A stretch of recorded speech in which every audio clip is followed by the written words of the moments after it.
KDN akur keputusan mahkamah akan pulangkan jam SWAT Pride. Keputusan Mahkamah Tinggi Kuala Lumpur hari ini yang memerintahkan Kementerian Dalam Negeri KDN untuk mengembalikan 172 jam tangan Swatch Pride yang dirampas tahun lalu menjadi satu pengajaran penting mengenai ketelusan dan prosedur undang-undang. Menteri Dalam Negeri Saifuddin Nasution Ismail mengakui bahawa kementeriannya harus mematuhi keputusan tersebut. Walaupun beliau tetap mempertahankan serbuan tersebut dilakukan mengikut prosedur yang ditetapkan. Namun keputusan mahkamah yang memutuskan rampasan itu tidak sah kerana dilakukan sebelum larangan ke atas barangan tersebut diwartahkan jelas menunjukkan ketidaktepatan tindakan KDN. Rampasan itu berlaku pada Mei 2023 tetapi pewartaan larangan hanya dilakukan pada Ogos tahun yang sama, menimbulkan persoalan mengenai kelicinan prosedur yang diikuti. Keputusan ini bukan sahaja memberi kemenangan kepada Swatch Group Malaysia Sendirian Berhad, tetapi juga mengingatkan kita bahawa undang-undang perlu diikuti dengan tepat dan ketat, tanpa sebarang kelonggaran yang boleh mencemar kredibiliti sistem perundangan. Dalam konteks ini, peranan kerajaan terutamanya dalam penguatkuasaan undang-undang haruslah lebih berhati-hati.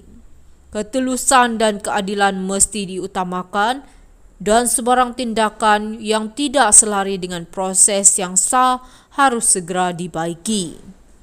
Dalam masa yang sama, keputusan ini menunjukkan bahawa meskipun ada niat tertentu di sebalik rampasan tersebut, keadilan tetap harus ditegakkan tanpa sebarang pengaruh luar.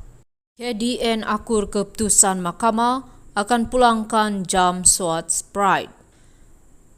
Keputusan Mahkamah Tinggi Kuala Lumpur hari ini yang memerintahkan Kementerian Dalam Negeri KDN untuk mengembalikan 172 jam tangan Swatch Pride yang dirampas tahun lalu menjadi satu pengajaran penting mengenai ketelusan dan prosedur undang-undang. Menteri Dalam Negeri Saifuddin Nasution Ismail mengakui bahawa kementeriannya harus mematuhi keputusan tersebut. Walaupun beliau tetap mempertahankan serbuan tersebut dilakukan mengikut prosedur yang ditetapkan.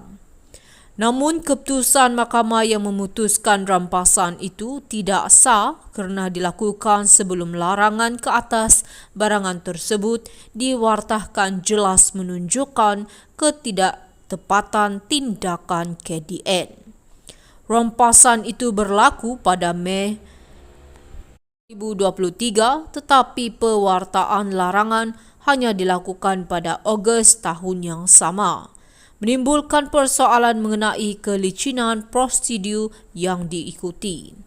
Keputusan ini bukan sahaja memberi kemenangan kepada Swatch Group Malaysia Sendirian Berhad, tetapi juga mengingatkan kita bahawa undang-undang perlu diikuti dengan tepat dan ketat, tanpa sebarang kelonggaran yang boleh mencemar kredibiliti sistem perundangan.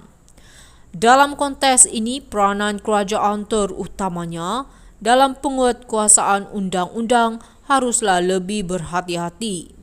Ketelusan dan keadilan mesti diutamakan dan sebarang tindakan yang tidak selari dengan proses yang sah harus segera dibaiki.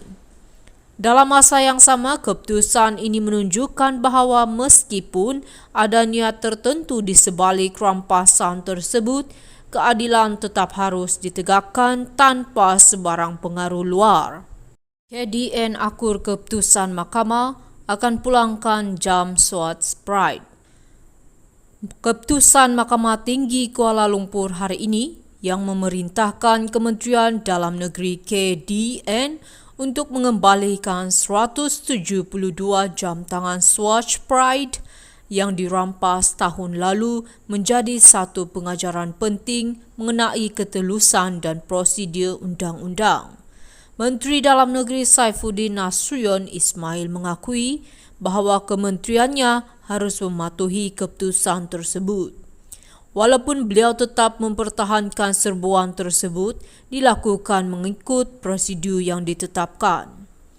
Namun keputusan mahkamah yang memutuskan rampasan itu tidak sah kerana dilakukan sebelum larangan ke atas barangan tersebut diwartakan jelas menunjukkan ketidaktepatan tindakan KDN.